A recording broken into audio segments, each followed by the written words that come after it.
Olá, meus irmãos, a paz do Senhor Jesus, para nós é uma satisfação. A nossa aula de número 155, nesta oportunidade vamos tratar a respeito de ministério e vocação. Exaltamos a Deus pela vida e também pela oportunidade maravilhosa de podermos estar com vida, com saúde, estarmos na presença do Senhor e podermos desfrutar destes momentos abençoados e também abençoadores, né, com cada um dos nossos irmãos. Paz do Senhor, Tiago, tá na bênção? Tudo jóia? Maravilha! Maravilha, que bênção! Olha, hoje nós vamos ter uma participação especial com o pastor João Antônio de Souza Filho, pastor Joãozinho, como Assembleia de Deus em Porto Alegre, no Rio Grande do Sul, e é escritor de alguns, né, dos módulos do curso do CETADV, bem como também escritor, é professor, tem gravado aulas, não é? Videoaulas para os cursos que nós ofertamos através do CETADV, e isso tem sido maravilhoso. Nós tivemos, inclusive, neste final de semana que passou, o pastor Joãozinho esteve conosco aqui na cidade de Apucarana, enquanto ele vai ajeitando ali, a gente vai dando aqui a introdução.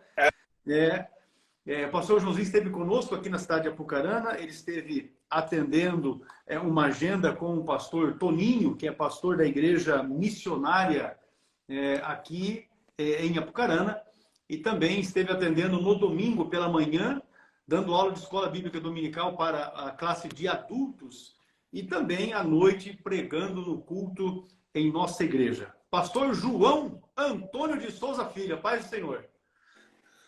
Paz, querido pastor Hércules, pode me ouvir aí? Está entrando? Com certeza está tudo perfeito aqui. Eu vou até dar mais volume, está na benção, glória a Deus. Eu estava tendo problema de entrar porque o meu carregador resolveu pifar na última hora. Meu Deus. Não, mas essas coisas acontecem assim mesmo. Sempre na hora que precisa, você não tem. Aí estou tentando ver se ele continua carregando. Continua. Tá ótimo. Mas é suficiente para que a gente possa fazer a aula aí com duração de uma hora e pouquinho. É suficiente, com certeza. Tá certo, meu pastor? Não, então vai dar certo. Vai ser suficiente, com certeza. Deixa eu mostrar aqui para os irmãos. O pastor João Antônio, ele escreveu esse livro aqui, ó. Famílias da Bíblia, seus dramas, frustrações e também os dilemas familiares atualmente. Então, deixa eu só dar aqui dar uma palhinha, né? Olha, o pastor está lançando mão de exemplos de famílias da Bíblia para abordagem neste material. Então, ele lança mão do exemplo de Isaac e Rebeca, o descompasso familiar e social. Depois também Jacó, pai fiel e filhos mentirosos. Depois trata a respeito de Efraim e Berias, quando os filhos trazem amargura. Aí trata a respeito de Eli, a ausência de autoridade e a permissividade dos filhos. Depois, um outro capítulo ainda fala sobre Noemi, a retirante, que inclusive foi tema da Escola Bíblica Dominical na semana que passou, não é? Tratando a respeito do relacionamento de Noemi, a sogra, com a sua nora Ruth, que era estrangeira, não é? Depois também um capítulo que fala sobre Jó, quando o justo sofre. E, por fim, um capítulo que trata a respeito de Davi, um bom rei e um péssimo pai. Olha só que maravilha. E eu vou convidar você, ó, Famílias da Bíblia, convidar você a adquirir um livro desse, que ele é subsídio para as lições da Escola Bíblica Dominical que estão em curso neste segundo trimestre de 2023 e, com certeza, dará subsídios para a sua vida ministerial. Se você trabalha com aconselhamento, está aqui um material que certamente vai lhe ajudar. Eu falei com o pastor João que eu vou comprar 100 livros desse aqui, Famílias da Bíblia. Mas eu vou dizer para você que você pode adquirir diretamente com o pastor João, porque esses que eu comprei, eu vou dar os meus pulos para vender, para fornecer aos irmãos. Mas eu vou dizer que você pode adquirir esse material diretamente com o pastor João. Nós vamos deixar aqui na descrição, né, na descrição desta aula de hoje, os contatos do pastor, tanto do e-mail quanto do WhatsApp, para que você possa entrar em contato com o pastor João e adquirir esses materiais. Pois bem, meu pastor, para os irmãos que não lhe conhecem, pastor João vai estar completando agora no próximo mês de junho, 77 anos de idade. Pastor João é casado com a irmã Wanda, não é? Com a mesma mulher há 52 anos. 52 anos. Olha aí, maravilha. A irmã Wanda está por aí? Não, a irmã Wanda está lá no quarto. Amém. Maravilha. Nossa saudação, nosso abraço aí para a irmã Wanda também. Mas é isso. O pastor João, ele atua como pastor auxiliar na Assembleia de Deus lá em Porto Alegre, ao lado do pastor João. Não é? O pastor João, que é o presidente da igreja em Porto Alegre, auxilia ali no ministério, tem um trabalho maravilhoso que vem realizando e nós louvamos a Deus. Pastor João eu conheço já de bastante tempo, quando nós propusemos iniciar os trabalhos do CETAD, ele já se prontificou a estar escrevendo módulos do curso. Então, quando você faz o curso de teologia do CETAD, você estuda Pentateuco, livros históricos, livros poéticos, profetas maiores, profetas menores, os evangelhos e atos, as epístolas, não é? Que são matérias do curso básico escritas pelo pastor João Antônio. Mas ele também escreveu Teologia Pastoral, que foi um livro de 400 e tantas páginas. Daí nós dividimos e fizemos 2 módulos, Teologia Pastoral 1, Teologia Pastoral 2, também materiais escritos pelo pastor João Antônio. Esses, Teologia Pastoral, módulos do curso médio. Mas eu quero chamar a atenção de vocês para este aqui, ó. Deixa eu tirar aqui a minha cara daqui. Esse. Curso para formação de obreiros. Além desse também, o pastor João escreveu para o CETAD o curso para discipulado de novos convertidos. Então veja... Não esqueça que eu escrevi também cultura bíblica e cultura bíblica. Isso, cultura bíblica, que é matéria do curso médio e me falou a outra agora. Tipologia bíblica. Tipologia bíblica, também matéria do nosso curso médio. Olha aí, estamos falando aí, ó, 18 chaves para o ministério pastoral é um clássico dele, é isso aí. De fato, também tem esse, 18 chaves, mas esse não é parte do curso do CETAD, é um material que ele tem... E até não sei, pastor, esse material, esse livro seu, 18 chaves para o Ministério Pastoral, ele está esgotado, esse livro, ou você ainda tem dele? Não, eu não tenho, mas a editora tem. Pronto, mas eles têm ele em circulação? Chama-se Editora Mensagem para Todos. Então, se você desejar adquirir esse livro, 18 chaves para o Ministério Pastoral, a editora Mensagem para Todos. Acesse, pesquise e adquira, porque certamente vai ser uma bênção. Muito bem, meus irmãos. Para a nossa aula de número 155, nós separamos, na verdade, uma das lições que estão no nosso livro do curso para formação de obreiros. Nesta oportunidade, a lição que nós referimos é a de número 7.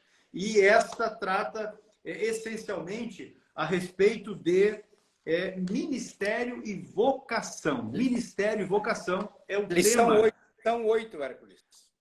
Lição 8, de fato. É que está faltando... Eu achei que estava faltando, mas não está. Está ali, ó. Unidade 8. Unidade 8 é a que nós vamos estar lançando como base para falarmos a respeito deste tema importante. Eu, quando estive com o pastor Joãozinho aqui, no final de semana que passou, eu falei com ele, pastor, nós podemos separar esta lição do conteúdo do livro, do curso para a formação de obreiros, porque nós temos muitos jovens que são alunos do CETAD e que vão estar assistindo a aula online, mas também vão estar assistindo depois através do nosso canal CETADEB no YouTube, e que são, de fato, pessoas que têm um destaque na questão do chamado para o trabalho, para a obra de Deus, e que precisam de orientação nesse sentido. Então, nós vamos lançar mão desses temas aqui com o pastor João. Na introdução aqui, meu pastor, na introdução, nós vamos falar a respeito dos títulos ministeriais. Títulos ministeriais e funções de cada pessoa no exercício do serviço ou do ministério. Nós não vamos nos prender aqui na nossa questão denominacional, né? Porque a nossa denominação usa uma hierarquia. O indivíduo é membro da igreja, aí com o tempo ele vai ser separado para ser um cooperador, depois diácono, depois presbítero, depois evangelista e depois pastor. e essa questão, ela muda de igreja para igreja, de denominação para denominação, de confissão para confissão. E como nós temos alunos de diversas denominações, ainda que a maior parte sejam assembleianos, nós não vamos nos prender nessa questão. Porém, os títulos ministeriais, eles também auxiliam, não é, no serviço e na organização, né, do serviço e do ministério. Eu penso que nós podemos, então, pastor João, iniciarmos introdutoriamente a partir desse aspecto, a partir desse ponto. Lembrando que a irmã Eliane Denob acabou de entrar para assistir a nossa aula. Olha aí que maravilha. Bem, a questão dos títulos de ministério, quando você analisa friamente nas Escrituras, você só encontra duas formas, dois títulos para o governo da igreja, que é presbíteros e diáconos. O presbítero não é esse presbítero escalonado que a gente tem na Assembleia de Deus. O presbítero na Bíblia é um título de governo, que é também a mesma, é o sinônimo para a palavra bispo. Então, bispo e presbítero se equivalem. Tá? Então, quando Paulo escreve a carta acho que é Filipenses ou Colossenses, que ele fala, né, aos presbíteros e diáconos da igreja. Ele está falando do governo da igreja local. Veja bem, no decorrer dos anos, e isso não é de agora, já 300, 400 anos atrás, as igrejas começaram a usar o título de pastor. E o título de pastor praticamente é o mesmo de presbítero. Porque Pedro, quando fala sobre esse assunto, ele escreve em 1 Pedro capítulo 5, ele diz, ele é apóstolo, e ele escreve, eu presbítero como eles. Porque na igreja local, Pedro era presbítero. Mas no ministério translocal, ou no ministério fora da igreja local, ele era um apóstolo. Então, no primeiro século era bem diferenciado isso. O ministério apostólico e profético é um ministério mais translocal, é um ministério para toda a igreja, enquanto o ministério de presbítero ou o ministério de pastor é para a igreja local. Para ter uma ideia, né? Na igreja metodista, por exemplo, antigamente era assim, não sei como é que está hoje, o presbítero era maior que o bispo. Mas essas são diferenças que as denominações fazem. A Congregação Cristã do Brasil, por exemplo, não usa o nome presbítero, usa ancião, que é também o mesmo nome para presbítero, o ancião.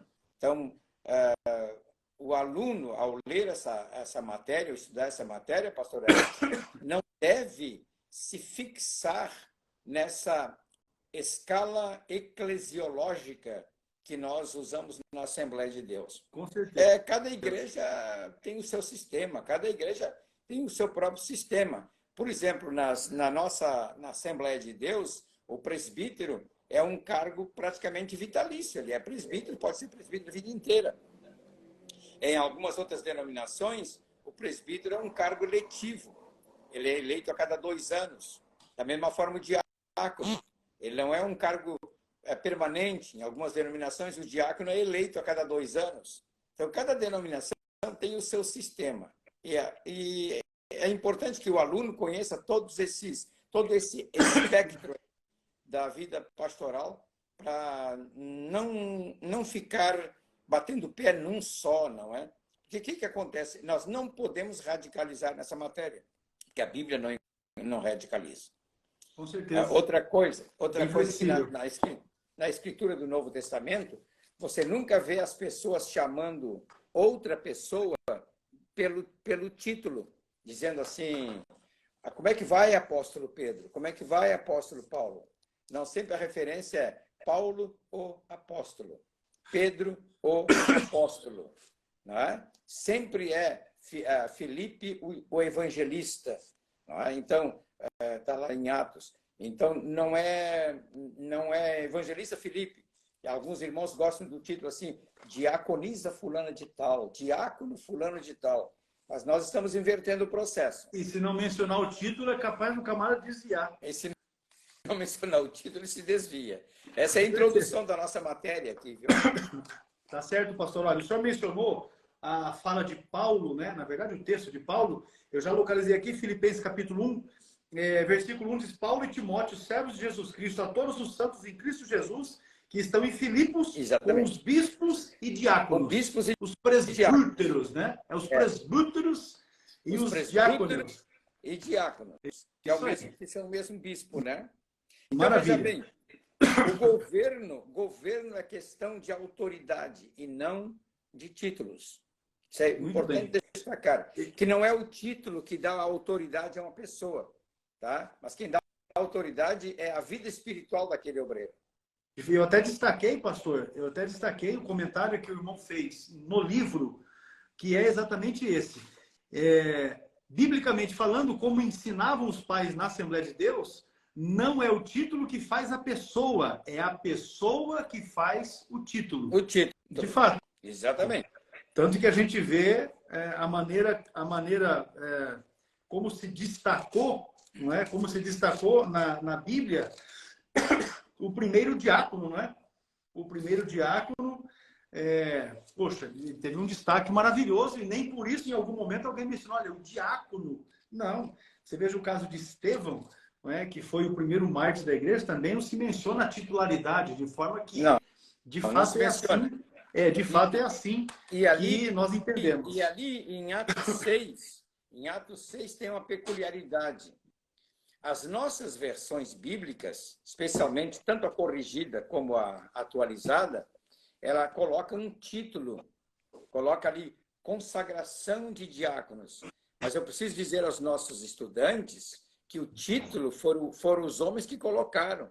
Não faz parte do texto bíblico. Com certeza. Os homens colocam o título. Só porque em Atos 6 o verbo servir é diaconeu. Então, precisava de alguém para servir as mesas. E o verbo servir é diaconeu. E o substantivo diáconos. Então, as pessoas se apegam a isso para dizer que ali foram os primeiros diáconos. Mas vocês notam que eles nem exerceram muito a posição de diácono, né? Porque veio a perseguição, já Filipe foi para Samaria, cada um saiu para outro lugar. Estevão abriu a boca a pregar o evangelho, foi perseguido e martirizado, porque essa não seria hoje a função do diácono, mas eles agiram realmente como evangelistas, né? Então, a forma de consagração, de separação para diácono, é Paulo que estabelece em 1 Timóteo, capítulo 5. Maravilha, meu pastor. Eu verifiquei aqui, assim, o que a gente observa no dia a dia do ministério é que quando alguém força muito uma situação no sentido de ter um reconhecimento de título ministerial, você observa que essa pessoa ali na frente é exatamente aquele que está querendo, por intermédio do título que ele está recebendo, se sobrepor aos demais. É como se atribuísse para si próprio um valor que, de fato, ele ainda não possui, que ele ainda não tem, enfim. E isso vai em contraponto, inclusive é algo que está na matéria do curso, aquilo que o próprio Senhor ensinou. Lucas capítulo 22, verso 24, diz assim: e houve também entre eles contenda sobre qual deles parecia ser o maior. E ele lhes disse: os reis dos gentios dominam sobre eles, e os que têm autoridade sobre eles são chamados benfeitores. Mas não sereis vós assim. Antes, o maior entre vós seja o menor, e quem governa como quem serve. Então, a melhor maneira de governar é servir. Infelizmente, esta tônica de aquele que governa é o que primeiramente deve servir, essa tônica ela está se perdendo, não é? No dia a dia das nossas igrejas. Isso é uma dó. Nós criamos, pastor Hércules, a ideia de ministro. A palavra ministro hoje, ela adquiriu uma pomposidade muito grande. Como se o ministro fosse uma pessoa muito superior. Mas ministro é aquele que serve o povo. A palavra ministro aí, eu até coloco na lição as 3 traduções, dessa palavra. E nós vamos exatamente para esse ponto agora. Ministro é aquele que serve. Não é aquele que manda, que tem autoridade, que decide. Não, ministro é um servidor. Mas nós, na própria sociedade, a palavra ministro se deteriorou. Então, ministro hoje, ministro de Estado aqui no Brasil, é um cara que está lá em cima, ganhando um alto salário e usando o avião da FAB. Né? Então, mas não é assim. No meio da igreja não é assim. Ministro é uma pessoa que serve. A palavra ministrar é a tradução do verbo servir, que é a mesma de diaconeu. Muito bem, pastor. Então, o senhor mencionou exatamente esse aspecto e nós vamos avançar justamente para isso. Né? O termo ministro na Bíblia, traduzido com base em 3 palavras. Primeiro, diaconeu, depois, hiuperetes e depois, por fim, liturgo. Vamos por partes para que a gente possa fazer essa exposição para os nossos irmãos. Né? A questão primeiro, de ministro como diaconeu. Diaconeu. O ministro, aquele que serve. A palavra ministro, aqui ela é a tradução, primeiramente a tradução da palavra diácono, diáconos, não é? E pode ser traduzida como também uma autoridade, ali em Romanos 13:4, né? Quando diz assim que o ministro porque ela é... Eu estou com o texto aberto. Autoridade. Romanos 13:4. Porque ela é ministro de Deus para o teu bem. Referindo-se às autoridades. A palavra ministro ali é servir. Entende? Ela é a serva de Deus para o teu bem. A autoridade é serva de Deus para o teu bem, não é? Então, por exemplo, em vários outros textos nós temos aqui, eu até coloquei nesse livro, né? No original equivale a diácono ou serviço em vários textos. Eu menciono 2 Coríntios 11, em vários episódios, Gálatas 2:17, Efésios 3:7. Eu não estou abrindo a Bíblia aqui. Eu vou pegar, pastor, para fazer a leitura, para que os irmãos possam acompanhar com a gente. A segunda epístola de Paulo aos Coríntios, capítulo 13, verso 6, diz assim, o qual nos fez também capazes de ser ministros do Novo Testamento. Falando exatamente assim, o ministros aqui dando aquela conotação de servo. O qual também nos fez servos, né? Servos de um Novo Testamento. Não da letra, mas do Espírito. Aí, o mesmo texto de 2 Coríntios 6, 2 Coríntios capítulo 6, e o versículo de número 4, ele diz assim, antes, como ministros de Deus, tornando-nos recomendáveis em tudo, na muita paciência, nas aflições, nas necessidades, nas angústias, e aí ele segue falando a respeito das dificuldades que enfrentou. Aqui Paulo mencionando o fato de ser ministro de Deus, ou seja, servo de Deus. Servo. Exatamente. Eu até estou com o texto de 2 Coríntios 11 aqui, que eu abri aqui no computador. Não é? Essa palavra eu também gosto muito dela. Porque, por exemplo, fala dos ministros de Satanás. Também. Fala do ministro. Portanto, não deveria surpreender que os seus próprios ministros se transformem em anjos de luz. Quer dizer, a palavra ministro aqui no sentido de servo. Servos. E nesse sentido, todos nós somos servos de Deus. Entende? Pelo menos deveríamos ser. Amém? Porque, veja bem, essa questão de serviço, serviço é uma obrigação. Paulo fala assim, sejam servos uns dos outros, servir uns aos outros. Então, servir é um mandamento, mas também tem o dom, que aparece lá em Romanos capítulo 12, né, do versículo 3 em diante, o dom de serviço. Algumas pessoas servem realmente porque têm esse dom de Deus. Outras pessoas são obrigadas a servir, porque é mandamento de Deus. Servir. Então, meu querido estudante, não tem escape. Ou você serve ou não serve. Eu gostei, meu pastor, porque no material, no livro, né? No livro, do curso para a formação de obreiros, o senhor fez uma observação mencionando uma tradução que o irmão fez a partir de James Strong's.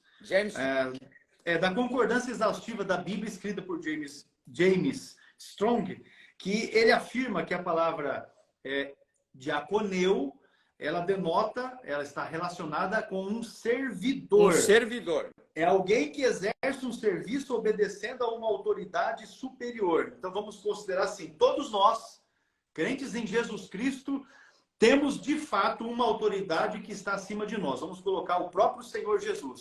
Mas se não quisermos colocar o Senhor Jesus, nós temos um pastor, nós temos um líder que está acima de nós. E este, por sua vez, também tem uma liderança sobre ele. Então, neste aspecto, diaconeu é exatamente servir obedecendo uma autoridade superior. Então, esse é o aspecto do diaconeu. Agora tem a outra palavra que também é traduzida como ministro, mas ela tem uma outra conotação. E, na verdade, esta é hyperetes. Hyperetes. Você pronuncia hyperetes, né? Escrito em português é uperetes, começando com H, né? Uperetes. Deixa eu colocar aqui, ó. O H no grego é aspirado, né? Deixa eu pôr aqui, ó. Hyperetes. Hyperetes. Tá ali. H-U-P-E-R-E-T-S. Isso aí, eu já coloquei. Vou fixar aqui. Nós vamos trabalhar agora em cima destes conceitos. Exatamente. Aqui nós estamos falando agora a respeito do ministro, aquele que está subordinado. Eu vou ler o texto, que é muito interessante, porque ele aparece, a palavra aparece poucas vezes, viu? E um dos lugares que aparece é 1 Coríntios 4:1. Assim, pois, importa que todos nos considerem como ministros de Cristo e encarregados dos mistérios de Deus. Então, aqui não é só o obreiro que é ministro. Aqui Paulo está falando de todo crente. Todo crente é um ministro, é um servo de Deus. Só que aqui, ao usar a palavra servo, ele não usa diaconeu, ele usa hyperetes. E quando tanto o E.W. Vine quanto o James Strong, em palavras gregas, não é? Eles, ao trazerem a definição dessas palavras, eles afirmam que hyperetes quer dizer assim, auxiliar de remador. Ele nem é o remador principal. Veja bem, nas galés, aquelas galés antigas que havia em Roma, bom, quem assistiu o filme Ben-Hur ou outros filmes da Bíblia sabe, o cara ia lá no fundo do navio, não é? No nível da água, para remar. Ele era acorrentado ali. Ele remava até desmaiar, até não ter mais forças. Aí tiravam ele fora e colocavam um outro. Então, esse outro era o auxiliar de remador. Então, também não tem muita glória aí, não. Só que aí, o sentido para nós entendermos em português, seria assim, um office boy, um oficial de justiça. Oficial de justiça é o melhor termo. Sabe por quê? Porque o oficial de justiça, ele fica ali na antessala do juiz, esperando que o juiz dê a ele uma ordem de execução. Ele pode passar o dia inteiro ali e não fazer nada. Mas, de repente, o juiz chama e diz, entrega essa intimação em tal lugar. Ele vai lá, entrega a intimação e volta com o documento assinado. Ele é só um office boy, ele é um oficial de justiça. Na realidade, ele é um office boy graduado, né? Porque ele tem o respaldo de um juiz para fazer esse trabalho. Ele vai fazer o que o chefe ordena, né? Ele vai fazer o que o chefe ordena. Aquilo que o chefe ordena. Então, nesse sentido aí, não é um serviço espontâneo como o diácono. Não. É um serviço debaixo de autoridade. Compulsório. O obreiro só faz o movimento, só realiza aquilo que Deus manda. Se Deus não mandou, ele fica na dele, fica quieto. Então vamos lá. Todos os homens nos considerem como ministros. Paulo está dizendo assim, como remadores de Cristo. Nós estamos remando para ele. Hiperetes. Estamos debaixo da autoridade dele. Esse é o hiperetes. Paulo, ele está falando a respeito disso quando escreve a 1 Coríntios, capítulo 9, verso 16. Isso. Porque se anuncio o evangelho, não tenho de que me gloriar, pois me é imposta essa obrigação, e ai de mim se não anunciar o evangelho. Ele está falando exatamente desta imposição. Exatamente. Veja bem, pastor Hércules, nem todo mundo pode dizer assim, ai de mim se não pregar o evangelho. Cara, se não pregar o evangelho, não vai acontecer nada com você. Você só vai estar só desobediente. Agora, Paulo não. Paulo tinha sobre ele uma sentença. E Deus disse para ele, falou lá para Ananias, né? Eu vou mostrar para ele o que é servir, o que é ser perseguido. Ele vai ser um instrumento nas minhas mãos. Então, Paulo, quando Deus diz para ele assim, pastor Hércules, que não é Atos 26, 14. Isso, como é que diz aí? Caindo nós todos por terra, ouvi uma voz que me falava e em língua hebraica dizia: Saulo, Saulo, por que me persegues? Dura coisa é recalcitrar contra os aguilhões. Essa era a sentença que estava sobre ele. Não adiantava dar pontapé contra a ponta da taquara. Com certeza. Só isso, cara. O aguilhão é aquela vara que o boieiro conduz o carro de boi, e ele, ou então o boi que está lavrando, e aí quando o boi dá uma empacada, ele enfia aquele prego na traseira do boi, o boi dá um pulo e vai em frente. Isso era o que Paulo sentia. Se ele não pregasse o evangelho, ele recebia um castigo. Uma pontada, né? Olha, a verdade, assim, para ele não era opcional, para ele, na verdade, era compulsório. Veja, não era esse o caso de Paulo. Ele foi convocado para ser um auxiliar, por isso o termo hiperetes, para dar ênfase ao seu chamamento. Nesses textos que nós estamos nos referindo, o termo ali, ministro, é exatamente essa aplicação de hiperetes. Essa conotação. Com certeza. Ali em João 18, quando Jesus fala... Já vou achar desta aqui. terra, os meus ministros se empenhariam por mim. João 18, 3, 12 e 18. Os meus ministros, quer dizer, aqueles que estão debaixo da minha autoridade se empenhariam por mim. Não é? Então, com certeza. Exatamente ali. Jesus está falando, o meu reino não é deste mundo. Se o meu reino fosse deste mundo, os meus ministros se empenhariam por mim. Quer dizer, os que estão debaixo da minha autoridade sairiam em minha defesa. Essa analogia que o senhor fez aí, usando o oficial de justiça, ela é interessante. Porque o oficial de justiça, ele só vai dar um passo no sentido de cumprir a ordem, uma vez que ele tenha recebido a ordem. E é assim também o ministro, nessa condição aqui que nós estamos falando agora sobre... E o hiperetes, ele trabalha sobre ordens, ele não vai fazer nada desde que não tenha sido ordenado.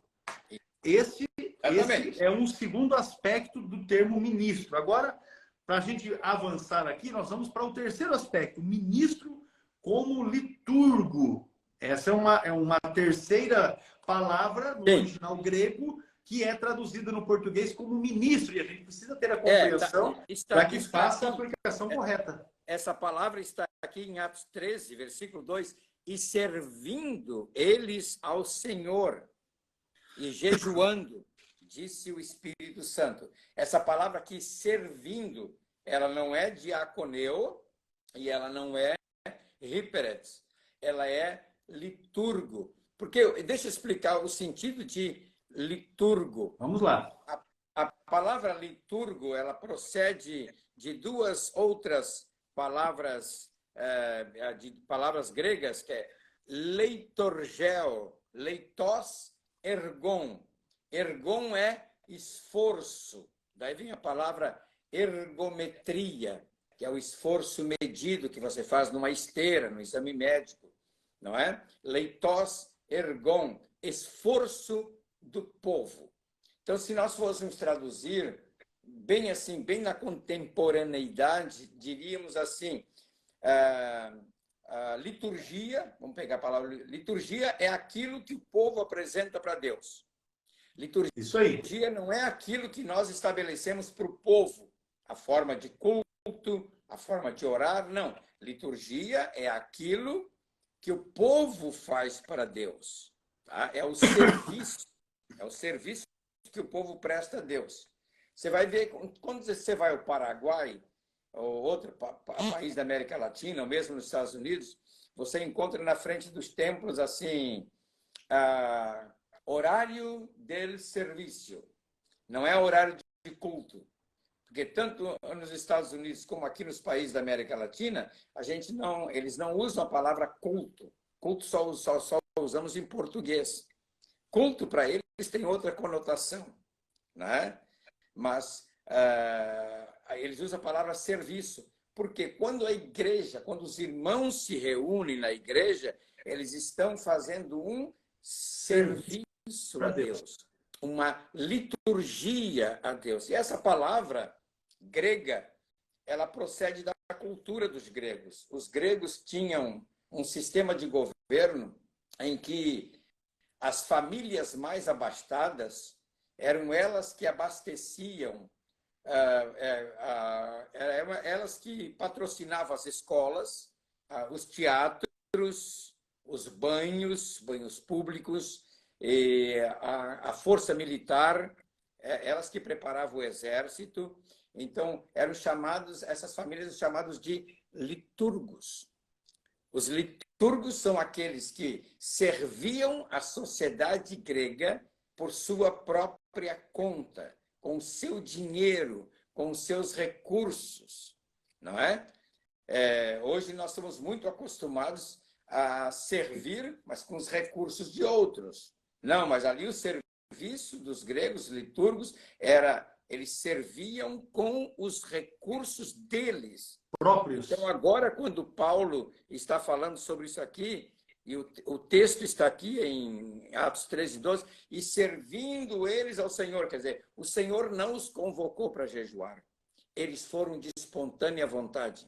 O Senhor não pediu o tempo deles para jejuar, eles foram jejuar de vontade espontânea. Eles dedicaram o tempo deles, o dinheiro deles, para a obra do Senhor. Nesse sentido, é que eles são os liturgos, não é?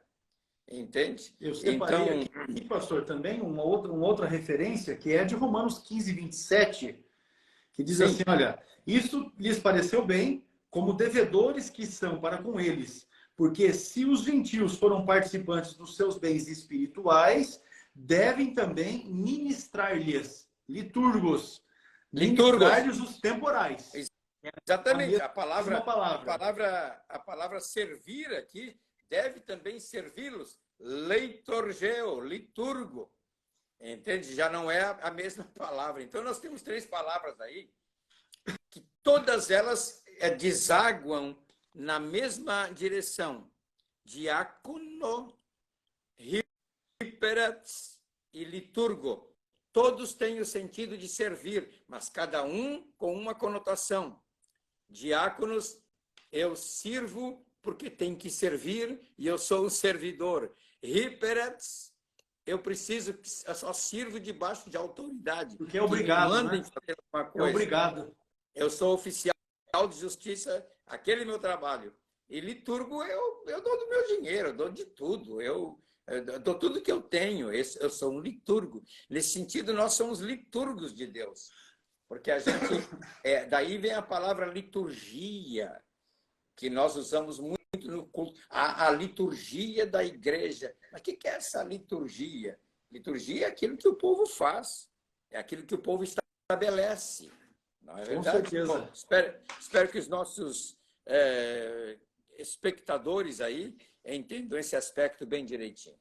Com certeza. Lembrando que este conteúdo que nós estamos tratando aqui, ele é o conteúdo de uma das lições do nosso curso para a formação de obreiros, que é o material que o pastor João Antônio escreveu, diz respeito a esse livro aqui. Exatamente. Ó. Curso para a formação de obreiros, que você pode adquirir. Nós vamos falar a respeito disso mais adiante. Aliás, então, meu pastor, vamos avançar aqui para chamada e vocação. Porque até aqui nós definimos a questão do servir, né? Que temos que servir, que devemos servir dentro dessas características que nós abordamos no que diz respeito a ministro. Agora, a respeito de chamada e vocação.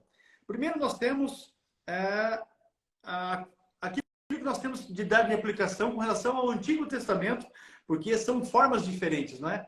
A chamada do Antigo Testamento, ela é bem distinta da chamada que nós temos como crentes no Novo Testamento.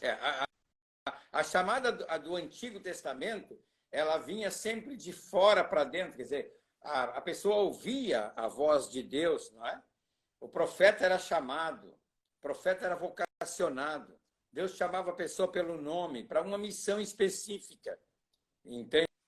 Então, às vezes, numa nação, num período lá de 40 anos, tinha só um ou dois que foram chamados por Deus para fazer a obra, não é? Para serem profetas. Então, a gente não pode usar muito. Eu andei pesquisando muito quando escrevi este livro. Será que os modelos de chamada do Antigo Testamento servem para a gente? Eu descobri que do Antigo Testamento não serve. Porque Abraão, sai da tua casa e da tua parentela e vai para a terra que eu te mostrarei. Foi o chamado que Deus deu a ele. Para Moisés, não é? Tira as sandálias de teus pés, que o lugar é santo. Olha, tu vai voltar para o Egito. É bem específico, não é? Bem específico. Cada um do Antigo Testamento tem uma chamada específica. Josué, por exemplo, Deus chama Moisés e diz assim, ó, pega o Josué, impõe as mãos sobre ele perante a congregação e vai passar do teu espírito para ele. Ele vai te substituir. Um chamamento específico. Não é verdade? Agora, no Novo Testamento, é diferente. Então, eu andei pesquisando isso para poder escrever essa lição, não é? Por isso que eu aponto logo aqui a diferença entre clero e laicato. Ai, esse assunto dói para valer. Esse aí é... Clero e laicato. Gente, clero e laicato são ideias do Antigo Testamento. Não servem para a igreja hoje. Se os pastores se consideram o clero, eles estão com a ideia veto-testamentária, a ideia do Velho Testamento. Tá? Eu estou tentando ler aqui o que alguns alunos estão escrevendo aqui. Mas são ideias do Antigo Testamento. No Novo Testamento, o chamamento é bem diferente. Eu até coloco mais adiante 3 ou 4 formas de chamamento que nós temos no Novo Testamento, né? O Paulo é uma exceção. Paulo é uma exceção. Eu não estou falando dos discípulos de Jesus, porque também ali os discípulos de Jesus, o chamamento de cada um deles foi diferente, não é? Quando a gente pensa assim sobre Levi, que Jesus passa na coletoria e encontra Mateus ou Levi e diz assim... Mateus 9. Mateus 9. Mateus 9. Vem e segue-me. As pessoas acham que Jesus passou a primeira vez ali. Jesus conhecia o Levi. Jesus já tinha comido com Levi. Os pescadores, quando vinham do mar da Galileia, a primeira banquinha de cobrança de imposto que eles encontravam era de Levi. Mateus estava ali na porta, já cobrando no porto a quantidade de peixes que tinha que pagar para Roma. Não é? Ele era um publicano. Desculpa, o publicano ele ganhava. O publicano era um terceirizado de Roma, que era um preposto. Que ganhava 30% de tudo que recolhia. Era um preposto, né? Ele era assim, como um corretor de seguros hoje. Não é? Como um corretor, um advogado, alguém qualquer aí, que ganha uma percentagem em cima daquilo que arrecada. Então, por isso que os judeus não gostavam deles, porque eles enriqueciam com o imposto dos seus colegas, seus irmãos, ficavam com 30%. Não é? Por isso que lá o Zaqueu diz assim, se eu roubei, eu quero devolver quadruplicadamente. Né? Mas ele tinha roubado muito mesmo. Agora, Mateus está ali. Jesus conhecia Mateus, todos eles conheciam. Quando Jesus fala, diz assim, Mateus, segue-me. Mateus já conhecia Jesus. Tá? Os demais discípulos também. Jesus foi se ambientalizando com eles, ali na beira da praia. Até porque Jesus não surgiu no cenário com 30 anos de idade, né? Claro, ele cresceu junto com cresceu junto com aquele povo, né? Ele começa o ministério com 30 anos. Mas até os 30 ele morava em Nazaré, lá nas montanhas. Mas ali de Nazaré até o lago da Galileia, o mar da Galileia, é uma jornada. Uma caminhada boa. Uns 50 quilômetros só dessa montanha, dessa serra, e está lá. Então, Jesus era acostumado a ir até lá. Pode ver que, logo que ele começa o ministério, ele compra uma casa em Cafarnaum, porque ele morava numa casa em Cafarnaum. Não sei se comprou, mas ele tinha uma casa em Cafarnaum. Tá? Então, existe uma diferença, e eu trato claramente dessa diferença aqui. Tá? No Novo Testamento, há uma mudança conceitual. Mesmo no Antigo Testamento havia essa mudança conceitual, mas o povo não quis. Deixa eu explicar para o nosso estudante. Lá no Antigo Testamento, Deus diz para Moisés assim: Moisés, pega o povo, está lá em Deuteronômio, logo no início, Moisés recapitulando isso. Moisés, pega o povo e traz o povo para frente do Sinai, e eu vou falar com o povo. Mas aí o povo ficou com tanto medo quando viu o som de trombeta e as nuvens escuras e trovoada e relâmpago. E o povo disse para Moisés: Moisés, fala tu com Deus e ouve o que Deus te diz e depois transmite para nós, porque a gente vai morrer nesse monte. Quer dizer, eles deviam entender que Moisés não morreu, por favor. Moisés ficou 80 dias lá no monte. Moisés subiu ao monte 7 vezes. Quando você faz o cálculo bíblico, 7 vezes Moisés subiu ao Monte Sinai e desceu. E não morreu. Mas o povo achava que ia morrer. Aí, então, Deus aceitou isso aí e disse também, Moisés, você vai ser o intermediário agora, o mediador. Tá? Aí aconteceu um episódio que deu origem aos levitas, como tribo consagrada. Que é o clero, Moisés, né? É o clero da época do Antigo Testamento. Exatamente. Que é quando Moisés desce do monte e encontra o seu irmão Arão e o povo festejando e gritando e dançando perante o bezerro de ouro. Entende? E aí Moisés, naquela fúria, quebra as tábuas da lei e Finéias, então, tá?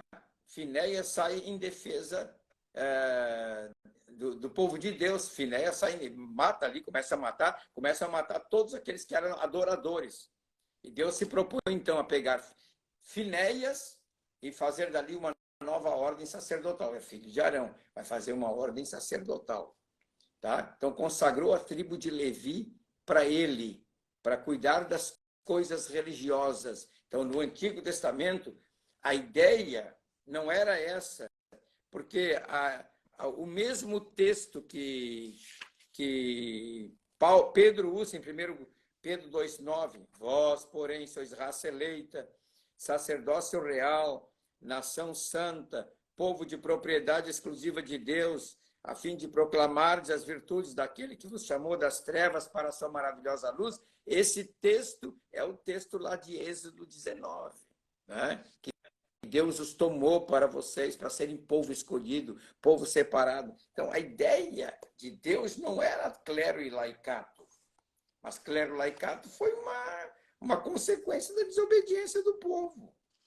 Então, hoje, na igreja, não tem clero e laicato. Todos somos servos de Deus. Existe, sim, uma separação em questão de autoridade de governo. Só isso aí, autoridade de governo.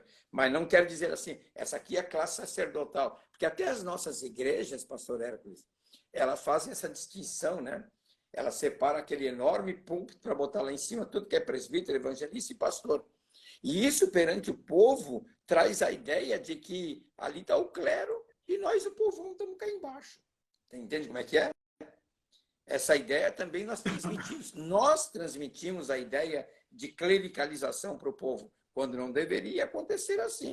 Esse texto que o senhor mencionou, da epístola primeira de Pedro, 2:9, ele fala de raça eleita, sacerdócio real, nação santa e tal. Ele, na verdade, reforça a ideia de que, na nova aliança, todos somos ministros a serviço de Deus, independente de títulos. Qualquer pessoa pode ser. Eu, assim, por acaso abri Romanos capítulo 16, o apóstolo Paulo está fazendo as recomendações, saudações, votos e tal, o que diz ali, e ele vai mencionar o nome de muitas pessoas, obreiros, irmãos e irmãs, que faziam a obra de Deus, mas ele não menciona se eram diáconos, se eram presbíteros, qual era a função deles ali na atividade, na igreja onde eles estavam. Nunca menciona. Porém, menciona os seus nomes, porque todos indistintamente crentes, né, todos os crentes na nova aliança devem, na verdade, trabalhar para Deus, independente de ter título ou não. Até porque a verdade que tem que ser dita é assim, tem muita gente que tem título e que não faz nada pela obra de Deus. Ao passo que existem muitos anônimos, né, pessoas que não têm títulos, tudo. E que é os que fazem a coisa acontecer. Então, nós temos que também considerar isso. Esse texto aí que nós estamos citando, vós, porém, sois raça eleita, ele é uma referência de Êxodo 19, 5 e 6. Tá? Êxodo 19, versículos 5 e 6. Vou ler. É o mesmo texto que Deus usa lá no Antigo Testamento. Vou ler. A minha Bíblia está servindo de apoio para o celular. Não, mas eu não consigo. Aqui está fácil, pastor. Agora, pois, se diligentemente ouvirdes a minha voz e guardardes o meu conserto, então sereis a minha propriedade peculiar dentre todos os povos, porque toda a terra é minha. Isso. E vós me sereis reino sacerdotal e povo santo. Essas são as palavras que falarás aos filhos de Israel. Então, a palavra de Pedro vem confirmar essa palavra aqui é de Deus para Moisés. Essa era a intenção de Deus. Deus tem um povo, só isso. Mas aí, como eu citei para ti, quando o povo vai lá no Monte Sinai, o povo fica com medo. Aí Deus bota Moisés como intermediário, como mediador. Mas esse não era o plano original de Deus, né? A gente observa que no Novo Testamento a questão do título ela não é considerada, não é dada a importância que nós temos hoje. Não, nem um pouquinho. Porque hoje o indivíduo não está mais contente em ser pastor, ele já quer ser um semideus, quer ser um apóstolo, quer receber títulos cada vez mais pomposos, não é? Veja bem, às vezes nós cometemos essas gafes ministeriais, porque eu via outro dia um líder dizendo ao fulano de tal, o nosso patriarca. Pô, já botou o cara que era presidente da convenção como patriarca, entende? A gente sabe que patriarca só tem na igreja ortodoxa grega. Lá tem o patriarca, tá? E nem na igreja católica romana tem patriarca, tá? Tem os bispos lá e arcebispos e assim por diante. Mas nós vamos criando cargos honoríficos, como se isso fosse muito importante para Deus. Nenhum desses títulos é importante para Deus. Na Bíblia, quando o Senhor nos olha, ele nos olha todos do mesmo jeito. Olha só, o apóstolo Paulo, aleluia, ele escreveu aos Gálatas, no capítulo 2, o seguinte texto. Antes, pelo contrário, quando viram que o evangelho da incircuncisão me estava confiado, como a Pedro, ele não está dizendo aqui Pedro presbítero ou Pedro apóstolo, né? Como a Pedro, o da circuncisão, porque ele diz assim, porque aquele que operou eficazmente em Pedro para o apostolado da circuncisão, este operou também em mim com eficácia para com os gentios. Então, ainda que ele está referindo-se ao Pedro na eficácia do apostolado que o Senhor deu para ele não trata Pedro como apóstolo. Na mesma moeda, não é? Tem o texto também da segunda epístola de Pedro, capítulo 3, e o versículo de número 15, ele fala assim, olha, falando disso, como em todas as suas epístolas, entre as quais há pontos difíceis de entender, que os indoutos inconstantes torcem igualmente as outras escrituras. Eu li, na verdade, o 16, mas é o 15, 2 de Pedro 3 e 15, diz assim, ó.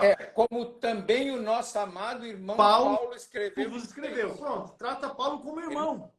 irmão. É isso aí. Agora, veja bem, se nós pelo menos seguíssemos esse modelo... Agora, pastor Ernesto, veja bem. Anos atrás, agora veja bem como isso é cultural. Porque anos atrás, o missionário que tinha aqui em Porto Alegre era o missionário Nils Taranger, um sueco. Eu trabalhei com ele, eu era secretário dele. E, então, ninguém tratava ele como missionário ou como pastor Nils. Todo mundo chamava ele de irmão Nils. E a irmã Mary, todo mundo tratava ela como irmã Mary. Entende? Ninguém tratava como missionária. No meu tempo de jovem, a gente não tratava as pessoas pelo título. Pastor fulano. Não, irmão fulano, como é que vai? E o irmão era pastor. Entende? Mas aí depois parece que a gente quer criar um colarinho de soberba, de orgulho, e aí tem que ser chamado pelo título, né? E, rapaz, tem gente que se ofende. Com certeza. Se você não chamar o cara pelo título, ele se ofende. Entende? Eu já... Um cara uma vez disse para mim, dobra a língua, porque eu chamei ele de irmão. Eu tinha que ter chamado de pastor. Isso para não dizer quando o indivíduo é diácono, aí ele é consagrado presbítero, e aí na ausência de diáconos para poder atender a necessidade da igreja, ele fala, não, eu não posso porque agora eu sou presbítero. Exatamente. Chique. Tem esse negócio também, não sei se tem no Rio Grande do Sul, mas aqui na nossa região aqui também tem assim. Então, Pedro escreveu assim, ó, 1ª Epístola, capítulo 5, aos presbíteros que estão entre vós, admoesto eu, que sou também presbítero com eles. Exatamente. Das aflições. Então ele está reforçando que, apesar dele ser um presbítero, ele não está considerando essa titulação. Veja que coisa... Eu, presbítero como eles. Então. Testemunha dos sofrimentos. E ele era apóstolo. Mas eles não usavam o título. Agora, hoje, degringolou muito, né? Porque é apóstolo, é apóstola, é profeta, é profetiza. Entende? Tem uns que são chamados de profeta, tá? E se apresentam com o título de profeta. Eu acho que é a melhor coisa a gente se apresentar com o título de servo. Achei muito interessante, uma vez um pastor me entregou um cartãozinho com o nome dele, eu pedi um cartão dele, né? E ele me entregou um cartãozinho dele escrito assim, fulano de tal, SI. E eu perguntei, o que quer dizer SI? Ele disse, servo inútil. Os cabas vão longe, né? Os cabas vão longe. Acho que nós devemos progredir um pouco aqui. Vamos avançar. Eu estou avançando, pastor, para o aspecto dos chamamentos específicos do Novo Testamento. Aspecto específico do Novo Testamento que trata a respeito, inclusive, de algo que está relacionado com Paulo. No capítulo 26... Aqui a gente fala mais... O único chamamento específico que nós temos no Novo Testamento é o de Paulo. Com certeza. Não tem mais. É o de Paulo. Paulo teve um chamamento específico que Deus... imagina que Deus pega o cara a caminho de Damasco, ele vai para prender os cristãos lá de Damasco. Um dos caras que ele ia prender era o Ananias, que depois ora por ele, impõe as mãos sobre ele para ele ficar curado. Eu estou vendo aqui, pastor, o texto de Atos 26 e 16, que é o que vai dar respaldo para essa afirmação. Exatamente. Jesus, ele está relatando, na verdade, né? Ele está relatando perante Agripa. Ele está relatando assim, a conversão dele. Isso, a palavra que ele diz para o Agripa, assim, o que Jesus me disse foi isso, mas levanta-te, eu estou lendo Atos 26 e 16. Isso. Mas levanta-te, pois, sobre os teus pés, porque te apareci por isso, para te pôr por ministro e testemunha. Ministro e testemunha. Então, ali, Paulo é o único no Novo Testamento que tem esse chamamento específico. Diz assim, Deus pega o cara e diz assim, eu vou usar, esse cara vai ser meu servo. Não é? Ele vai pregar o meu evangelho. E eu vou dar uma missão para ele. A missão dele é pregar aos gentios. Pedro recebeu a missão dos judeus. Por isso que Paulo diz bem claro, o Pedro prega lá para os judeus. Eu quero pregar para os gentios.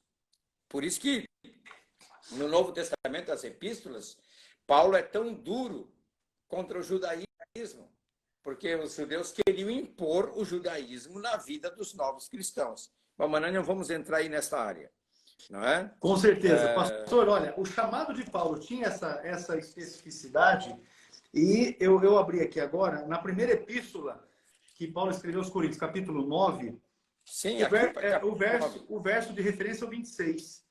Porque ele diz assim, ó, pois eu assim corro, não como a coisa incerta, assim combato, não como batendo no ar. A outra tradução diz assim, ó, assim corro também eu, não sem meta, assim luto, não como desferindo golpes no ar. Por quê? Paulo está dizendo que o chamado dele trouxe para a vida dele uma meta, um objetivo. No versículo 16, 17, ele se anuncia o evangelho, não tenho que me gloriar, pois sobre mim pesa essa obrigação. Se o faço de livre vontade, tenho galardão. Mas se constrangido, é então a responsabilidade de dispenseiro que me está confiada. E ele foi constrangido. De fato.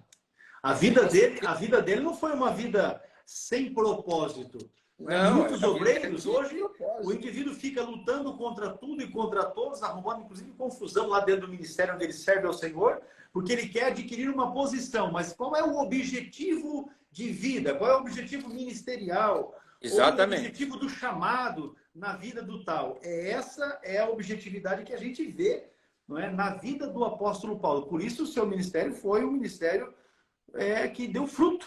Não é? Na verdade, é isso. Eu gosto muito desse texto de Colossenses 1, 28, 29, está na página 208 do nosso livro, tá? Quando ele fala assim, ó, o qual, falando de Jesus Cristo, o qual nós anunciamos, advertindo a todo homem e ensinando a todo homem em toda sabedoria, a fim de que apresentemos todo homem perfeito em Cristo. Para isso é que eu também me afadigo, esforçando-me o mais possível, segundo a sua eficácia que opera eficientemente em mim. Aqui tem uma palavra grega, eficácia, que é energema, né? Segundo a energia que opera eficientemente em mim, a energia de Deus. Paulo colocou um alvo, o alvo era apresentar todo homem perfeito em Cristo. Eu peguei esse versículo aqui, pastor Hércules, para mim, há 40 anos atrás, como meta. A minha meta é levar cada pessoa à maturidade em Cristo. Entende? Então, por isso eu me esforço, por isso eu me afadigo. Às vezes tomando café às 6 horas da manhã, às vezes o obreiro, o irmão tem que trabalhar, mas então tem que vir um pouquinho, mas só pode vir antes das 7, vou tomar café com ele às 7 horas, vamos ter um tempo juntos, porque eu tenho que me afatigar, eu tenho que me esforçar, me cansar para levar cada pessoa à maturidade em Cristo. Esse é o objetivo de Paulo. Paulo tem esse chamamento todo especial. Muito bem. Então, para encerrar esse aspecto, a gente vê assim, Jesus continua chamando muitas pessoas ainda hoje. Muitas pessoas são chamadas. Claro. Porém, nós observamos que há pessoas com chamados específicos. Você veja que Jesus chamou os seus discípulos, ele comissionou 70 com uma missão específica, os 12 com uma missão específica. O próprio apóstolo Paulo teve um chamado específico. Veja que ele próprio, escrevendo para os romanos, ele diz assim, olha, Paulo, servo de Jesus Cristo, chamado para ser apóstolo, separado para o evangelho de Deus. Exatamente. Então nós temos que considerar que aqui este servo de Jesus Cristo é doulos no grego. Aqui a palavra é doulos, doulos escravo. É escravo. O escravo não tem vontade própria, a sua vontade é para o seu Senhor. Interessante que no Novo Testamento essas duas palavras, diaconeu, que é do verbo servir, e a palavra doulos, elas se interpõem, não é? Porque aqui o escravo naquela época vivia para servir. Ele vivia para servir. Com certeza. A vontade dele, ele não tinha vontade para si, a vontade dele era para fazer aquilo que o seu Senhor queria. Ele não tinha vontade própria. Ele não tinha nem nome próprio. A ênfase de Paulo era tão grande porque a Tito, ele também menciona isso. Paulo, servo de Deus e apóstolo de Jesus Cristo, segundo a fé. Então ele se coloca de fato como servo. Exatamente. Não é algo apenas nominalmente. Não, então nós vamos entender assim... Ele se coloca como escravo. De fato, como eles te servem. Muitos chamados, de fato, cumpriram o seu ministério. Outros desistiram. Mas nós temos em Paulo um exemplo de alguém que, uma vez chamado, cumpriu cabalmente o seu ministério. Tem alguns ali os próprios ajudantes de Paulo, né? Trabalhavam com ele ali, e alguns traíram ele. Ele cita o Alexandre Latueiro. Alexandre Latueiro me causou muitos males. Muitos males. Muitos males.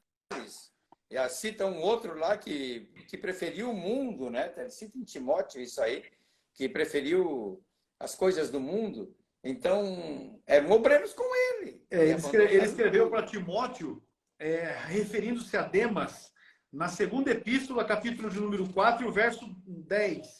Ele diz, porque Demas me desamparou amando o presente século. Amando o presente século. Ele foi para balada, irmão. Foi para balada, foi para festa.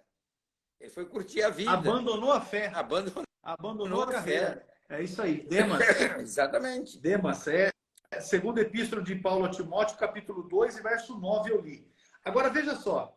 Para a gente poder avançar e fechar, quando e como ocorre o fechamento? A base disso é que Deus, na verdade, ele olha para o coração, para as motivações da pessoa. E aí, então, a gente entende que o chamado vem, primeiramente, pela consagração. E a consagração não é aquela que o indivíduo recebe lá na igreja, né? Com imposição de mãos, nada disso. Fala aí, meu pastor, sobre consagração. Exatamente. Este tópico eu fiquei muito preocupado e pesquisei muito na vida de muitos outros autores, porque eu queria saber assim, como é que ocorre o chamamento. Porque você não tem na Bíblia Sagrada, ou no Novo Testamento, uma resposta direta. O chamamento ocorre assim, assim, assim. Você não tem um regramento. Por exemplo, como o Paulo fala a respeito do presbítero, as qualidades do presbítero, fala a respeito das qualidades do diácono, mas você não tem nenhum parâmetro para dizer assim que esse cara foi chamado por Deus ou não. Então, eu, consultando muitos eruditos que tratam desse assunto, eu concluí que o chamamento começa no homem e tem a sua resposta em Deus. Porque Deus também coloca no coração do homem a necessidade deste homem servi-lo. Então, esse chamamento, ele tem duas vias. É uma recíproca. Parte do coração do homem para Deus, eu quero fazer a obra de Deus, e parte do coração de Deus para o homem. Eu estou precisando de um homem igual a esse aí. E aí... A quem enviarei? A quem enviarei. Então, existe essa reciprocidade. Porque eu começo com o texto aqui que Jesus fala em Mateus 9,38, rogai, pois, ao Senhor da seara para que mande obreiros para a sua seara. Para aí. Por que eu preciso orar a Deus para ele mandar obreiros? Se ele é o dono da seara, ele que convoque, ele que chame, ele que chame as pessoas que ele precisa. Não, mas ele parte do coração do homem. Porque, Senhor, nós precisamos de obreiro para a tua obra. Aí Deus olha para o cara que está ali ajoelhado, está orando, e diz assim, e o que você está fazendo aí? Eu quero você. Pronto. Eu destaquei, pastor, olha aqui, ó.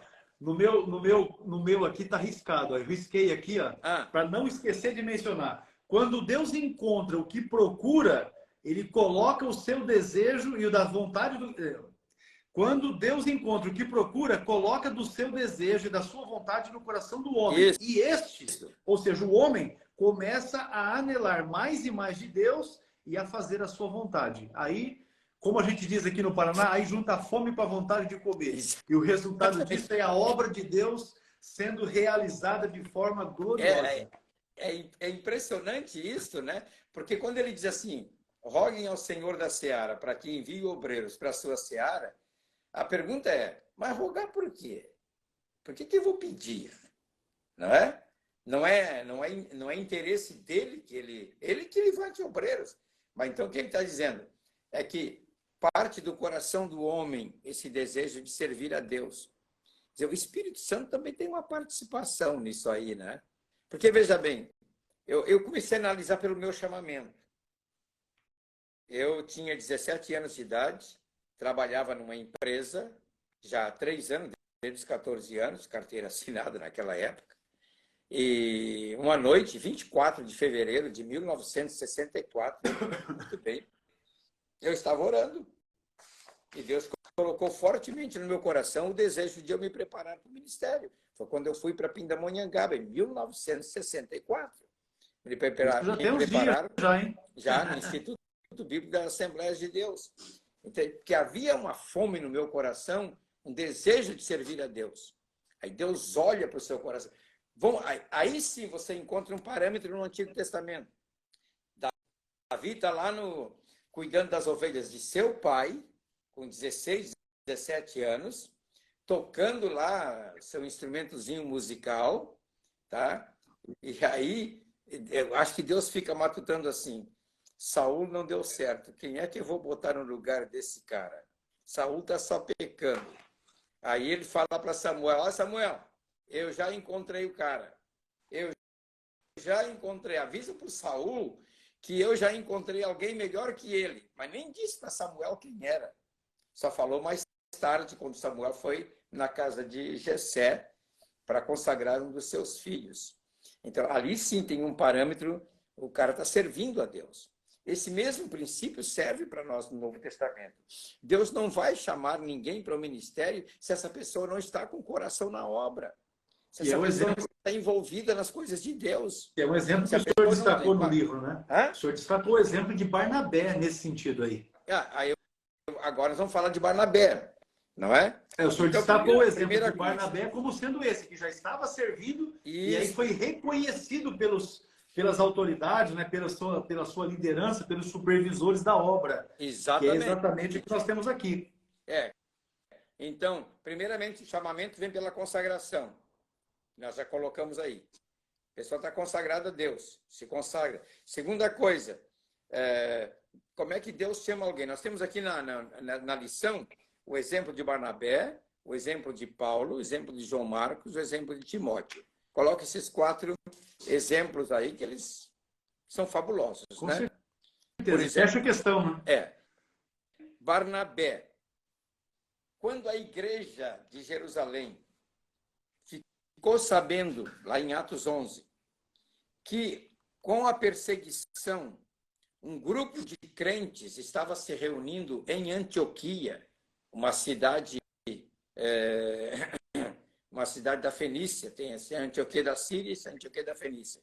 Antioquia da Fenícia, que estava se reunindo lá, e que os gregos estavam se convertendo, os irmãos pensaram assim, quem é que nós vamos mandar? Barnabé.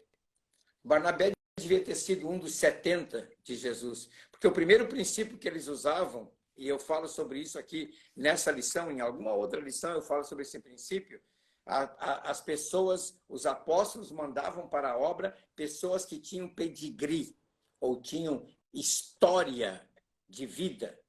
Tá? Não pegavam qualquer um, não. É história de vida. Quando eles decidem quem é que vai substituir a Judas, eles assim, vamos escolher 2 que andaram com Jesus e vamos lançar sorte sobre eles. Aí, pessoas que tinham referenciais, né? Pessoas com referenciais.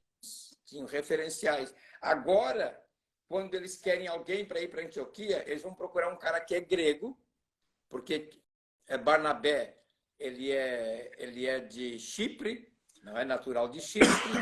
Então, um cara que falava grego vai atender a igreja entre os de idioma grego ali em Antioquia, tá? E esse cara já tinha andado com Jesus. Quem sabe era um daqueles gregos lá de João 8, João 5 ou 6, que queriam ver Jesus. Com certeza. E andavam com Jesus, não é? Então, esse é o exemplo de Barnabé, né? Ele já tinha colocado até todos os bens dele à disposição. Tinha vendido tudo para trabalhar somente para Deus. Ele deu mostras de que, de fato, queria estar envolvido em tudo aquilo que pudesse com o Senhor e com a sua causa. E aí não tinha como ser diferente a não ser recomendado, não é? O exemplo segundo que nós temos é exatamente o exemplo de Paulo. Porque aí Barnabé já estava pastoreando a igreja, não é? Barnabé já estava à frente da igreja, e aí então ele percebeu que Paulo seria útil agora, no seu ministério. Veja bem o que aconteceu com Paulo. Por que Barnabé vai lá buscar a Paulo nas montanhas Taurus do sul da Turquia, lá onde ele estava? Porque Paulo, 3 anos e meio depois que se converte, vai a Jerusalém. Chega em Jerusalém e não consegue ver nenhum dos apóstolos. Aí Barnabé fica sabendo lá em Jerusalém que aquele cara que perseguia, está lá em Atos 9, aquele cara que perseguia a igreja se converteu. Vai lá, conversa com Paulo, traz Paulo e apresenta ele para Pedro e para Tiago. Tá? Que é rejeitado. Aí, Paulo ficou pregando ali entre aqueles irmãos, mas Paulo ficou pregando de tal maneira que os apóstolos ali, no caso Pedro e Tiago, pediram, cara, tira o pé do acelerador, vai embora daqui. A igreja vai ser perseguida demais. Tu está muito ousado. E não aceitaram a Paulo em Jerusalém. O que Paulo faz? Vai para a sua cidade, Tarso, e continua trabalhando lá como a profissão dele, que era fazer tendas. O aluno tem que entender que o fazedor de tenda não é só aquele que costura a lona, tá?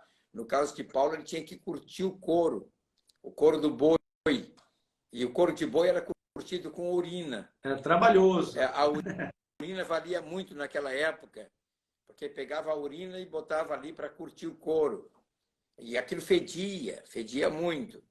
Paulo, então, trabalhava num mercado fedido mesmo. Era horrível. Tá? Ele vai lá para Antioquia, vai lá, volta para sua cidade. Barnabé chega em Jerusalém. Barnabé, que já conhecia a Paulo, porque ele se encontrou com Paulo lá no capítulo 9. Barnabé chega em Antioquia, vê aqueles irmãos maravilhosamente bem, diz assim, puxa, mas aqui precisa de um cara como Paulo. Paulo fala grego fluentemente, Paulo conhece todas as filosofias, Paulo conhece tudo. Saiu dali e foi a Tarso e buscou a Paulo para trabalhar com ele, trabalhar junto com ele.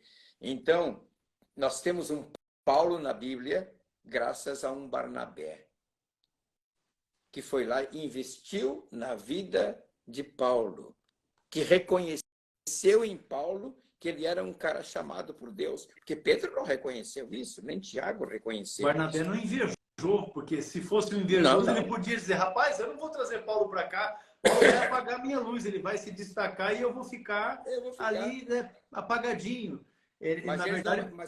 Mas esse não era o conceito que eles tinham, né? De fato. Esse conceito perverso que nós temos hoje.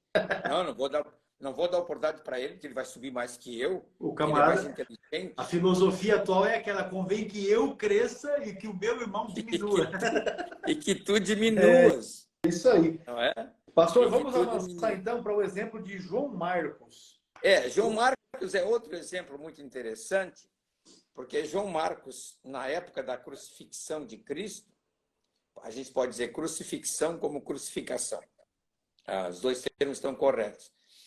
Alguns admitem que João Marcos era aquele menino que morava em Jerusalém.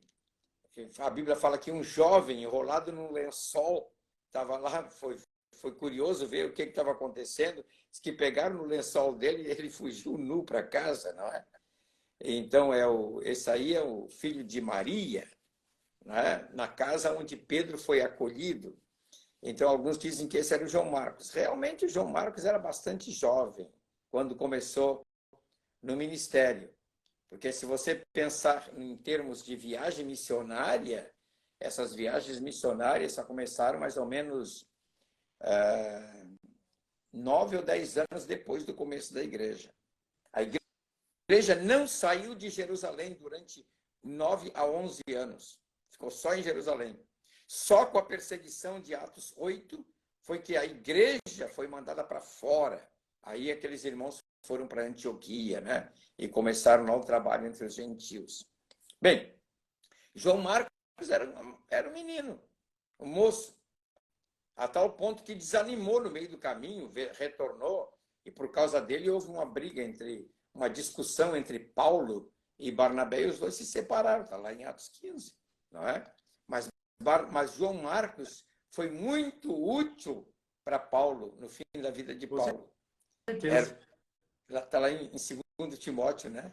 Coisa linda. O Paulo brigou com Barnabé por causa de João Marcos, mas no fim da vida está precisando de João Marcos, para o João Marcos estar no lado dele. Alguém investiu em João Marcos. Quem é que investiu em João Marcos? Alguns dizem que foi Pedro. Não foi Pedro. João Marcos, quem investiu nele é Barnabé.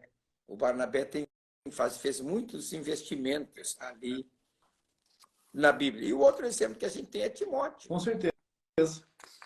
Tá? Por que eu uso esses exemplos? Porque eu abro essa parte assim, ó. O chamamento pode ocorrer através de obreiros que supervisionam a obra de alguém que está envolvido no trabalho de Deus. Entende? Então, eu estou trabalhando aqui e eu vejo que esse moço tem um potencial. Ele está lá empregado numa fábrica, ele está fazendo algum outro trabalho. Eu digo, cara, tu não está disposto a ganhar menos se ficar só na obra? Tu não tens um chamamento. Deus precisa de ti. Deus não te quer lá dentro daquela empresa. Deus te quer aqui na obra. E foi assim, Hércules, que a Assembleia de Deus cresceu. Com certeza.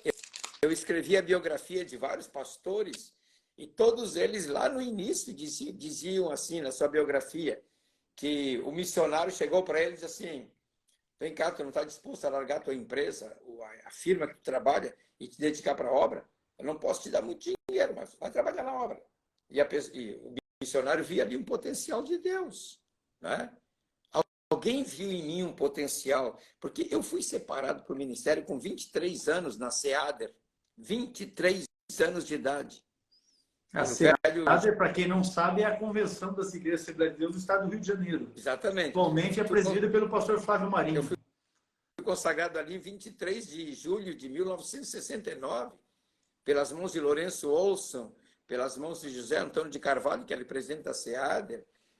Eu disse assim, gente, essa gente cria em mim, essa gente confiava na gente. Essa gente via em nós um potencial. Valorizou, não só em mim, Valorizou. mas na minha geração. A minha geração era o Toniel, era o Osiel, era o pastor Alienay Cabral, era o pastor Joá Caetano. Essa era a minha geração. E esses homens confiaram na gente. Tá? E daí tem o exemplo de Timóteo, que é o nosso último exemplo, né? Entende? Paulo está passando ali por Listra, e aí Listra está na região da Galácia. Por isso que depois escreve a carta aos Gálatas. A Galácia era uma região grande. E Paulo está passando por Listra e encontra um jovem chamado Timóteo, que diz que o pai era grego e a mãe era judia. Então, ele, como sendo de mãe judia, tinha que ter sido circuncidado, mas o pai não circuncidou ele. Então, Paulo circuncidou e levou consigo nas suas viagens. Então, Paulo investiu no jovem Timóteo. Entende? Aí tem outros casos aqui que eu não relato, como é que Paulo investiu em Tito, não é? Tito era grego. Paulo confiou em Timóteo, porque colocou eles em algum momento para estar à frente da igreja de Corinto, em outro momento para estar servindo em Éfeso. Enfim, em Éfeso. Ele deu toda a condição para que o jovem, de fato, ele pudesse desenvolver o seu ministério, crescer no ministério. Eu estou trabalhando hoje em 1 Timóteo, capítulo 5, versículo por versículo. Não é? Eu estou demorando muito para fazer esse comentário, versículo por versículo, da carta de Paulo a Timóteo, mas uma das coisas que eu encontro ali é o jovem Timóteo sendo orientado por Paulo. Faz assim, assim, assim, assim, dá parâmetros de como ele tem que proceder na obra. Não é? E ele era tão jovem que ele diz assim: ninguém despreze a tua juventude. Quer dizer, tu tens que ser exemplo dos fiéis. Ninguém vai te desprezar por ser jovem se tu fores exemplo de fidelidade. E aí você tem ainda... eu não menciono no livro aqui, porque senão ia ficar muito comprido a lição, como é que o Tito, que era grego, entende? Que Paulo fala, quando ele, lá em Gálatas, ele fala que quando foi a Jerusalém, ele levou com ele a Tito. E Tito era grego. Tá? E aí Paulo tem Epafrodito, Paulo tem Epáfras. Entende? Paulo tem uma equipe maravilhosa, o homem que mais investiu na Bíblia Sagrada. Depois de Barnabé, Paulo que investe. Ele deu condições. Na verdade, nesse sentido, Paulo acaba se constituindo num exemplo para os pastores, líderes atuais, no sentido de investir, né, em novos obreiros. Não que deve desprezar os velhos, mas investir os novos aqui também não é só em questão de idade. Novos obreiros, pessoas que tenham novas ideias, que tenham novos projetos, novas expectativas de vida, porque com isso sim você vai estar vai conseguir, né, promover crescimento, desenvolvimento para a obra. Nós enfrentamos um problema hoje. Isso deve servir de exemplo para os nossos ouvintes aqui. A maioria dos pastores hoje está envolvido em coisas, em fazer coisas. Os apóstolos se envolviam com pessoas, gastavam o seu tempo com pessoas. Tá? Hoje o nosso obreiro senta ali, ele é um administrador, ele tem que administrar todo o patrimônio da igreja, tem que administrar a obra, ele amanhece segunda-feira tendo que fazer contabilidade, tendo que trabalhar nisso, trabalhar naquilo, entende? Ele se torna um gerente, enquanto que a nossa função pastoral é treinar pessoas, é preparar pessoas. Eu tenho a seguinte ideia, pastor Hércules, desculpe eu dizer aqui numa live como essa, né? Mas para gerenciar nós temos ótimos gerentes. Você pode... Uma igreja grande, de porte médio, pode contratar alguém para gerenciar um presbítero, por exemplo, que seja um bom administrador. E nós, os pastores, realizarmos o ministério de treinamento, treinar as pessoas. Se eu reúno com 5 pessoas durante a semana, um na segunda, um na terça, um na quarta, um na quinta e um na sexta, eu tenho gastando meia hora, 1 hora por dia com eles, eu estou cumprindo com a minha obrigação, estou treinando. Como você. Na verdade, esse trabalho, pastor, é um trabalho que deixou de ser feito. Eu tenho 30 anos. Passei um pouquinho já de 30 anos de ministério. Mas a gente observa assim, lá atrás, os pastores, presidentes, carregavam os seus auxiliares para visita, para um trabalho aqui, para um trabalho acolá. Enfim, hoje isso já não acontece mais. Então, os novos acabam não tendo os meios de aprendizado ali no dia a dia, no exercício da função ministerial, da função pastoral, enfim, porque os seus líderes já não os carregam junto para que eles aprendam como fazer, como decidir, como aconselhar, como tomar uma posição. É que os líderes já nem saem mais do gabinete pastoral, são líderes de gabinete, entende? E os obreiros novos estão esperando essa oportunidade de ver como é que se faz a obra, né? De acompanhar o seu líder, ver como é que ele ora por um enfermo, ver como é que ele batiza uma pessoa, ver como é que ele leva alguém a Cristo. Eu te garanto que tem muito pastor que não sabe levar ninguém a Cristo. E não pode ser exemplo. Mas muito bem, meu pastor. Eu quero dizer para os irmãos que isso que nós temos falado aqui, nesta oportunidade, né, a respeito de chamado, de vocação, de ministério e vocação, é conteúdo que está neste livro aqui. Exatamente. É o curso para a formação de obreiros, especialmente nós tratamos aqui do conteúdo que está na lição 8 hoje, não é? É uma das unidades do livro, que são 14. Você pode adquirir esse curso e estar estudando ele tanto de forma individual, como você pode também estar organizando uma classe, não é? Um núcleo deste curso aí na sua igreja. Então eu vou deixar aqui para os irmãos o nosso site. E no site você tem acesso ali para poder chamar pelo WhatsApp e falar com a nossa secretaria, que certamente vai estar lhe dando as orientações. Está fixado aí. Pastor João, os seus comentários finais para que a gente possa caminhar para o encerramento desta nossa aula de hoje. Olha, o meu comentário final é que você que está nos vendo e ouvindo, tem uma grande oportunidade de fazer esse curso para a formação de obreiros. Porque aqui tem, quando eu escrevi esse livro, aqui tem 52 anos de experiência ministerial, de estudo da palavra, né? De experiência no ministério. E graças ao pastor Hércules, ele é que colocou nos meus lábios os pontos que eu deveria escrever. Esse homem é inteligentíssimo. Ele diz assim, escreve sobre isso, escreve sobre aquilo. Não é? Ele me deu mais ou menos o que eu ia escrever. Então, aqui é o curso mais completo que existe. Eu ainda não vi outro igual. Desculpe, nem lançado pela CPAD, nem por qualquer outra editora, nem por qualquer seminário teológico, um curso tão completo como este aqui. Então, eu recomendo que vocês entrem em contato com a escola e consigam fazer esse curso de formação de obreiros. Vai ser uma bênção muito grande de Deus na vida de vocês. Muito bem, meu pastor. Muito bem. Uma alegria estar aqui com vocês. Amém. Eu quero agradecer, pastor João, a sua disponibilidade de estar conosco, não é, nesta oportunidade. E certamente nós vamos voltar a falar a respeito de outros temas, de outros assuntos que também estão abordados neste módulo do curso para formação de obreiros. Você, irmão e irmã que nos acompanha, você que está assistindo aqui online e que também vai estar assistindo depois por demanda, porque vai ficar salvo aqui no Instagram, mas também será disponibilizado em nosso canal Cetadeb no YouTube. E você terá condições de estar acompanhando isso e crescendo na graça e no conhecimento. Pastor João, nossa saudação. Transmito um abraço à irmã Wanda.